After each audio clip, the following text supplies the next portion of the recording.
దయచేసి మరొక్కసారి గౌరవ సభ్యులకు విజ్ఞప్తి, నియోజకవర్గానికి సంబంధించిన ఒక సమస్య పైననే మాట్లాడవలసిందిగా కోరుకుంటున్నాను. మరి కౌశిక్ రెడ్డి గారు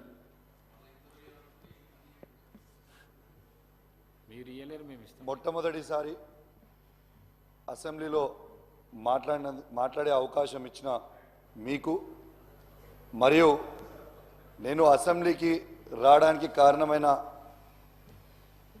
మా గౌరవ బీఆర్ఎస్ పార్టీ అధ్యక్షుడు కేసీఆర్ గారికి, హుజురాబాద్ ప్రజలందరికీ కూడా నా ప్రత్యేకంగా ధన్యవాదాలు తెలియజేస్తా ఉన్నాను. అధ్యక్ష, మా హుజురాబాద్ నియోజకవర్గంలో దళిత బంధు అనే పథకం శాచ్యురేషన్ మోడ్లో దాదాపు 18,021 మందికి హుజురాబాద్ నియోజకవర్గంలో ఇవ్వడం జరిగింది. దీన్ని దాదాపు గ్రౌండింగ్ కూడా అయిపోయినాయి.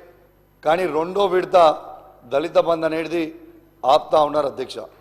ఇది దాదాపు 2,800 మందికి అధ్యక్ష హుజురాబాద్ నియోజకవర్గంలో రెండో విడత దళిత బంధుని ఆపుతా ఉన్నారు. కాబట్టి దయచేసి దాన్ని వెంటనే విడుదల చేయాలని కూడా కోరుతా ఉన్నాను అధ్యక్ష.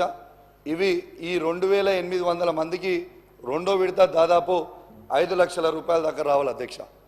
దాని తర్వాత దీంట్లో ఫైనాన్షియల్ ఇంప్లికేషన్స్ కూడా గవర్నమెంట్కి ఏమీ లేవు అధ్యక్ష. ఈ డబ్బు ఆల్రెడీ ఆ బెనిఫిషరీ అకౌంట్లో ఆల్రెడీ డిపాజిట్ అయి ఉంది అధ్యక్ష. కేవలం దాన్ని రిలీజ్ చేస్తే అయిపోతుంది అధ్యక్ష.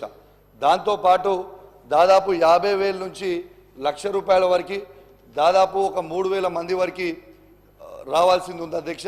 దయచేసి వాళ్ళందరిది కూడా వెంటనే విడుదల చేయాలని దయచేసి రిక్వెస్ట్ చేస్తూ ఉన్నాను అధ్యక్ష.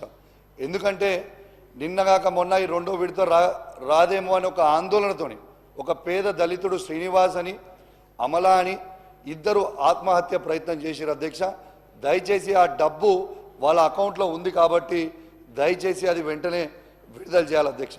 దళిత బంధు అనేది ఎంత గొప్ప స్కీమ్ అంటే అధ్యక్ష, ఇలా దాదాపు హుజురాబాద్ నియోజకవర్గంలో ఇలా దాదాపు 20,000 నుంచి దాదాపు 3 లక్షల రూపాయల వరకు కూడా సంపాదించుకుంటున్న దళితులు ఇవాళ హుజురాబాద్ నియోజకవర్గంలో ఆ పరిస్థితి ఉంది. కాబట్టి దయచేసి అది వెంటనే విడుదల చేయాలని మీ ద్వారా గౌరవ మంత్రి గారిని కోరుతా ఉన్నాను అధ్యక్ష.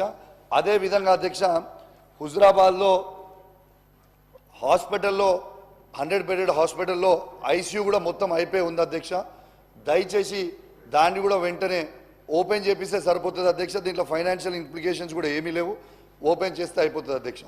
ఇంకోటి అధ్యక్ష, ఈ చివరి ఆయకట్టుకి కమలాపూర్ మండలంలో మా శనిగరం, గోపాల్పూర్, మాదనపేట అని చివరి ఆయకట్టుకి ఉన్న ఊర్లకు కూడా రైతులు ఇబ్బంది పడుతూ ఉన్నారు. కాబట్టి ఆ నీళ్ళని కూడా చివరి ఆయకట్టుకి అందేలాగా మీరు కొంచెం దయచేసి అధికారులకి చెప్తే బాగుంటుందని కోరుకుంటా ఉన్నాను అధ్యక్ష.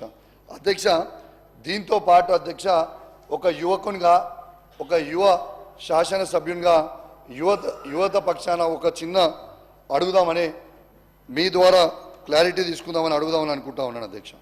అధ్యక్ష, పదే పదే గౌరవ ముఖ్యమంత్రి గారు పిసిసి ప్రెసిడెంట్ ఉన్నప్పుడు పదే పదే కేసీఆర్ గారి ప్రభుత్వం ఒక్క ఉద్యోగం కూడా ఇవ్వలే అని చెప్పారు అధ్యక్ష. కానీ అధ్యక్ష ఒక్క నిమిషం అధ్యక్ష, అధ్యక్ష ఒక్క నిమిషం, అరే అధ్యక్ష ఒక్క నిమిషం,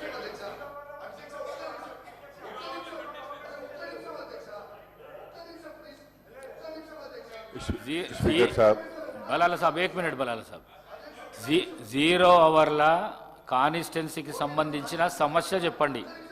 ప్రసంగాల కోసం 0 అవర్ కాదు ఇది.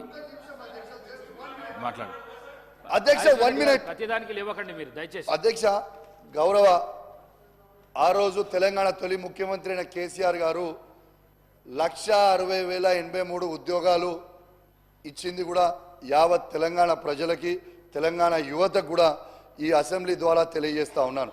మీరు పదే పదే ఉన్నప్పుడు మీరు జీతాలు వేస్తున్నాం 1st క్లాస్ 2nd 3rd అని చెప్తా ఉన్నారు అధ్యక్ష.